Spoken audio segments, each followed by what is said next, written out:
Florida State lands a talented defensive back from Maryland.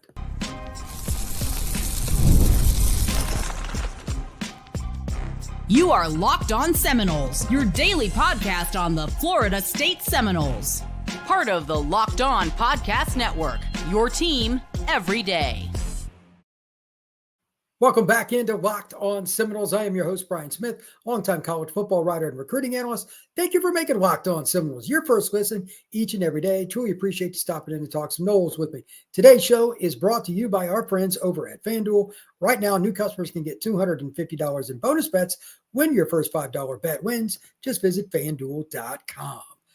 Florida State lands Sean Johnson at Archbishop Spalding, just outside of Baltimore, Maryland. This is a long and big corner, not just in terms of height and length, but he's over 190 pounds, 6'1", and this is a guy that'll come down and tag you. To be honest, is kind of the player that you would expect Surtain to want, and now that we're starting to get at least a little bit more accustomed to what's going on with Evan Cooper, I could see him wanting him as well. Maybe they share him in some capacity because I think he could play corner, nickel, or safety, depending on how Florida State implements their scheme and what they do with their nickel and dime packages. DB is extremely complex in today's world because you play against so many different types of offenses and packages, but he's going to be the focal point today. We're also going to talk about Evan Jacobson. We're also going to talk about the recruiting battles in state between the Noles, the Hurricanes, and the Gators, and to finish up a little bit about Thomas Castellanos. But since we got started with Mr. Johnson, let's talk about why I like this pickup. And there's two primary points. One I already hinted at. That's versatility. In today's game, if you don't have DBs that can adjust, teams will motion and shift you till the cows come home and get a matchup where they put a shifty running back or slot, or maybe it's a big-bodied wide receiver against a smaller DB, and it's just easy pickings. You must have guys that can play against a big guy, a normal-sized receiver, a running back, whatever it is, and not be completely outflanked. Period. Florida State has done a really good job with that. Let me give you an example. Sean Johnson reminds me a little bit of Kai Bates that they signed out of Edgewater High School, who was a freshman last year, big-bodied kid that was physical. There's not a whole lot of difference, except for the fact this young man lives greater Baltimore area, and Kai Bates is from Orlando, Florida. That's it. These are guys that can play wherever they go. For whatever it's worth, and I'll put a lot of stock in it because I don't get to see him play live like I do the kids in Florida and Georgia, but he's ranked 3-star on 24/7. I watched the film, and I do not see a 3-star player. I know it's extremely hard to rank kids. Everybody's got their own rankings for their own reasons, but Archbishop Spalding is a program that is absolutely going to have players pretty much every year. They have forever. They're always going to have somebody. So I respect the school. Going back to the 90s when I started following recruiting, they've always had players. And it's greater Baltimore area. Per capita, it's one of the best football cities in America. And finally, this is the state of Maryland in general. He's going to be playing against some pretty good athletes. When I broke down Sean Johnson's film, I saw two things that stood out that don't surprise anybody here. His ability to change directions and his ability to be physical, those were good. But my second point overall isn't all the stuff that I'm going to talk about, and I'll break down the player. It's the fact that Florida State, I've hinted about this over the last few weeks, they need to make sure they get a few guys nationally. I love the Florida-Georgia stuff. They're doing a great job of setting up visits. I'm really happy with how Florida State's back office is doing it. That's great. But you still need to get a DC kid or a Philly kid or Cleveland or something like that. I don't care what position it is. You need to get some of those guys. So I was glad to see Florida State go out and get them. Bowden always cherry-picked a few players.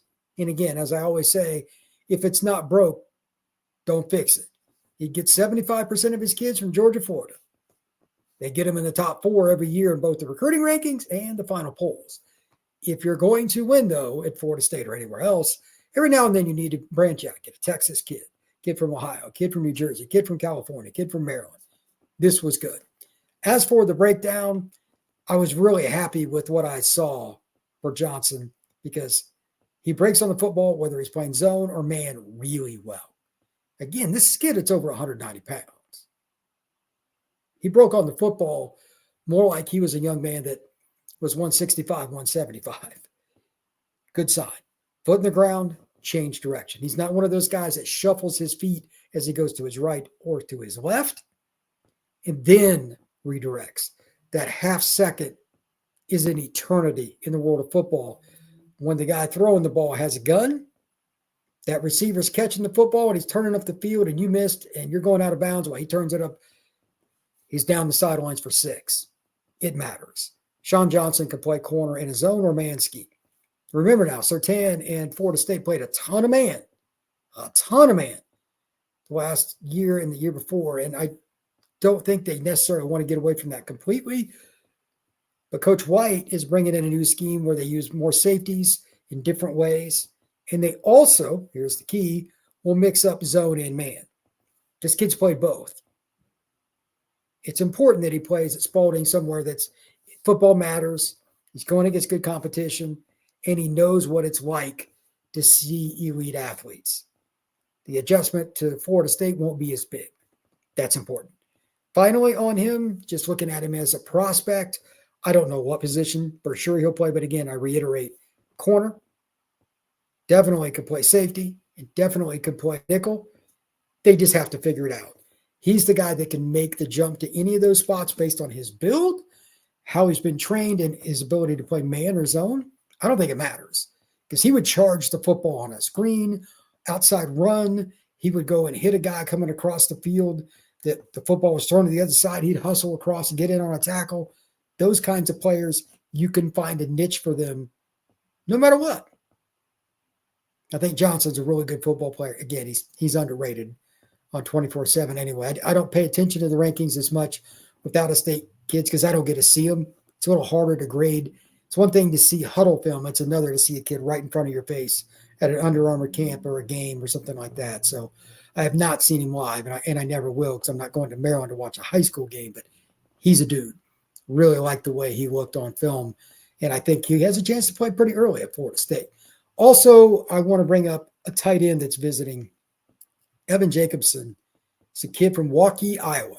This is kind of random. Florida State, Auburn, and Notre Dame are the schools that he has visits lined up with.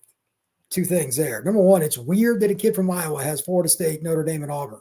I don't care who the leader is. I don't care who he signs with. That is bizarre. You would think Nebraska, Colorado, Oklahoma, Iowa, Iowa State, Kansas State, at least one of those schools will be involved. None of them have an OB set that I know of based on what I've researched. So that's unique. Secondarily, he's 6'6". He's listed at 6'7". I'll say 6'6". And he makes a lot of catches in traffic. Florida State is not known as tight end U by any stretch. Notre Dame and Miami probably deserve that credit. But now that you have Landon Thomas, and you're going to be using a lot of 12 personnel probably, based on Gus Malzahn's history, this could be a steal for Florida State. He's got an OB set. He's one of the top 10 or so tight ends in the country, and he just fits the profile of a guy that can, A, be an inline blocker, your traditional tight end playing next to a tackle, or B, you could split him out. This guy has legit hands. Like some of the throws, he should ask the quarterback for a free meal here or there at his high school because a few of those throws, well, I'm sure he'll say, I just threw it high because it's Evan. Yeah, whatever. Some of them were way higher than they should have been, and Jacobson went up and got them anyway. Really, really good hands. He's a big tight end target throughout the field, but in the red zone, I don't care what you're labeled, you could put Evan Jacobson out at split end to the boundary side and throw it up. There aren't many teams that are going to stop him from scoring because what are you going to do? Who's going to go out there if he's the only player to that side? That's rough, bro. Are you going to put a safety on him, linebacker, or a corner? None of those are really good options if it's going to be the fade or the slant. It's one of the two, but if you guess wrong and you're also a lot shorter, it's going to be rough. He's a big kid, so good luck with that. I think he's going to be a really good football player for somebody. We'll see who it is soon enough. When we come back, I want to talk about in-state recruiting. Miami, Florida, and Florida State are all in different spots. It's really weird. The big three in Florida have some issues across the board, but there's some hope for all of them Florida's probably the weirdest. I want to pick on the Gators a little bit. That's probably not going to make anybody here feel bad, but they could be the one that ends up coming out the best too. And I tell it like it is. So when we come back, we're going to talk Miami, Florida, and Florida State in-state recruiting.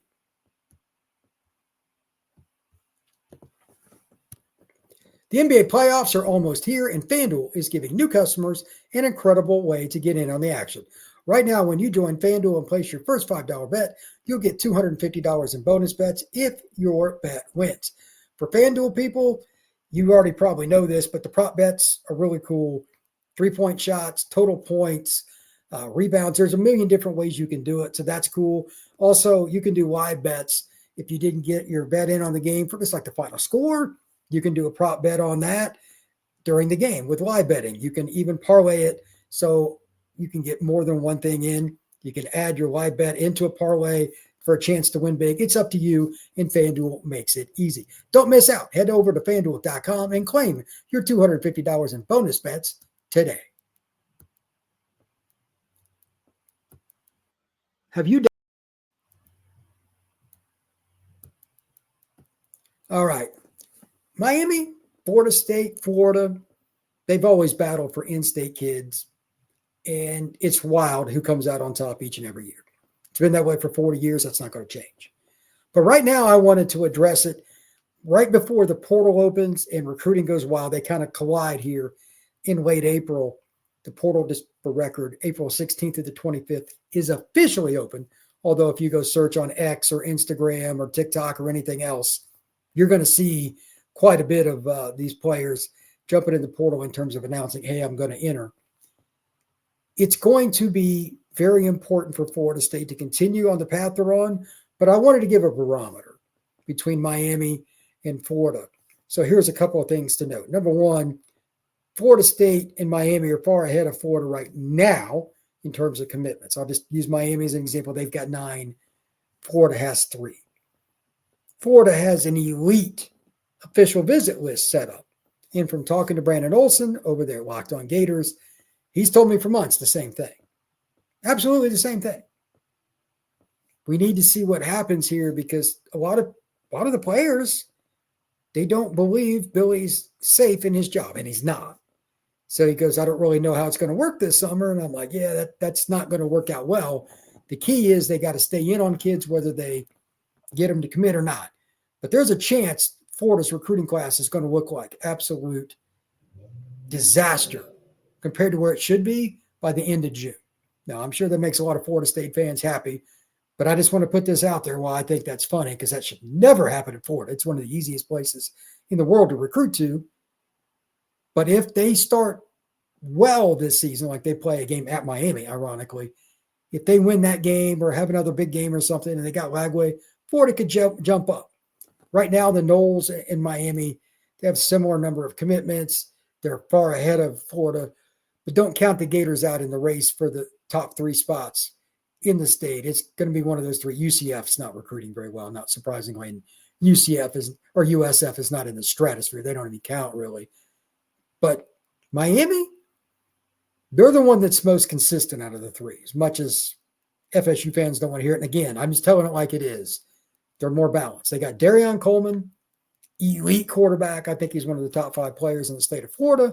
He plays at Jones High School in Orlando. He's really good. I mean, he is really, really good. They're trending with a couple of good receivers. We'll see what happens with that. They're also doing a very good job with the offensive line.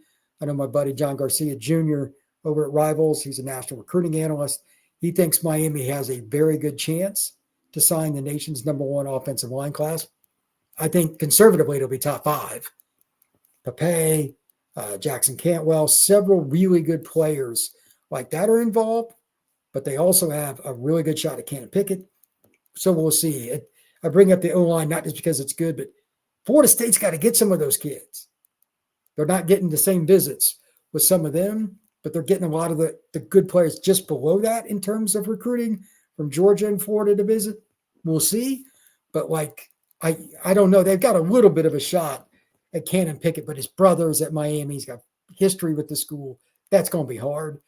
I'm disappointed they're not going to get Pepe for an official visit.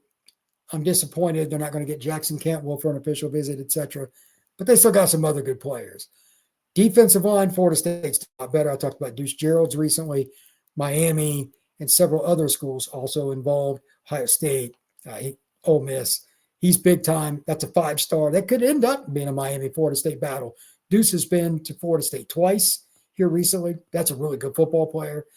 But overall, Miami has a better group right now on defense. Watch out for Jordan Campbell. Florida State's trying to get him on an OB. There's going to be some battles back and forth, and there's also going to be some battles for some of the other guys. I know that I've said it before, but it's still officially true that Florida State has an OB with Derek Cooper, and I'm not buying it. I think he's going to Miami or Georgia. But if Florida State gets him on campus, that's the first thing you got to do. First thing you got to do. In my opinion, Derek's the best running back in the country all around. Power, the ability to catch, the strength to be a pass protector, even as a freshman. It's about 205, 210. And Derek is also a guy that's got some juice. I think he will run sub 4.6 on any day of the week, even if he's not at his best. That's impressive. When you combine that with his ability to cut and his vision, that's a great player. If Florida State makes a steal and gets Derek Cooper in this recruiting class, tip of the cap. He is big time. He's out of Chaminade Madonna in South Florida. Linebacker is the spot that I'm more concerned about. I mentioned Jordan Campbell. If you're going to steal a player from Miami, I'm all in for the Derek Cooper thing. And by the way, I think he's an even better linebacker than he is a running back. But Jordan Campbell is really, really good as well. I think he's a top 10 player in the state of Florida as well. And I also think he's a young man that has the ability, technically speaking, to play middle. He could be a will. And in certain situations, he could be a blitzer. Florida State needs more linebacker depth. And I'm not saying they're going to get him, but they have a shot. He's going to take a visit, etc. We'll see how that goes. But Florida State is battling Miami among other schools. And Florida's still trying to get him too. I just think that right now it's ironic. If I had to rank Miami's top team in the state in recruiting, it's not debatable. But number 2 is clear as well. It's Florida State.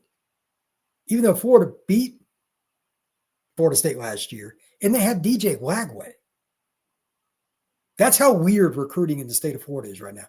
There's no excuse for Florida, especially, again, with DJ on that roster. He could end up being the best quarterback in college football this year. Wouldn't shock me. But right now, they've done such a poor job. They've got 3 commitments, just 3, and they're the Florida Gators. How hard is it to recruit there? It's an SEC program in your state U. That's hilarious.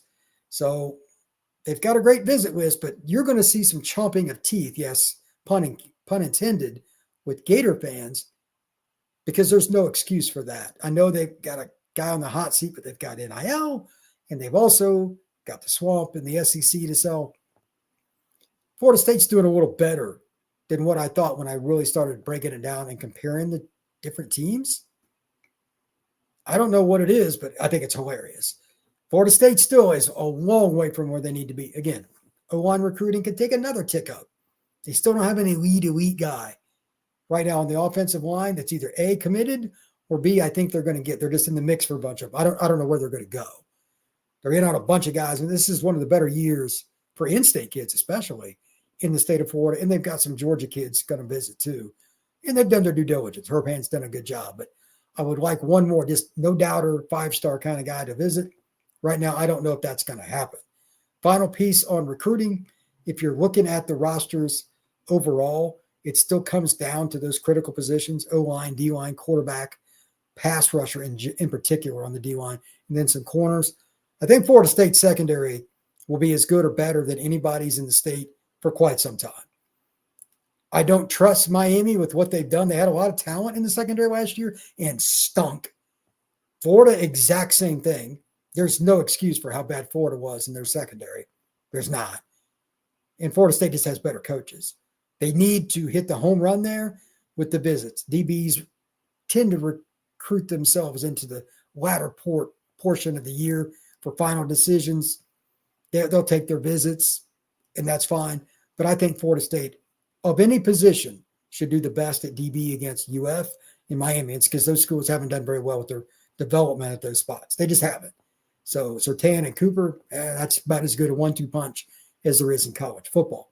When we come back to finish up the show, Thomas Castellanos did an interview with the ACC Network. There are just a couple of points that I want to bring up because I think it's rather interesting what he said about getting into the portal, what's going on in regards to what he thinks is working in terms of the players he's throwing to, and then finally, like his excitement for the season. All of that next here on Locked On Seminoles.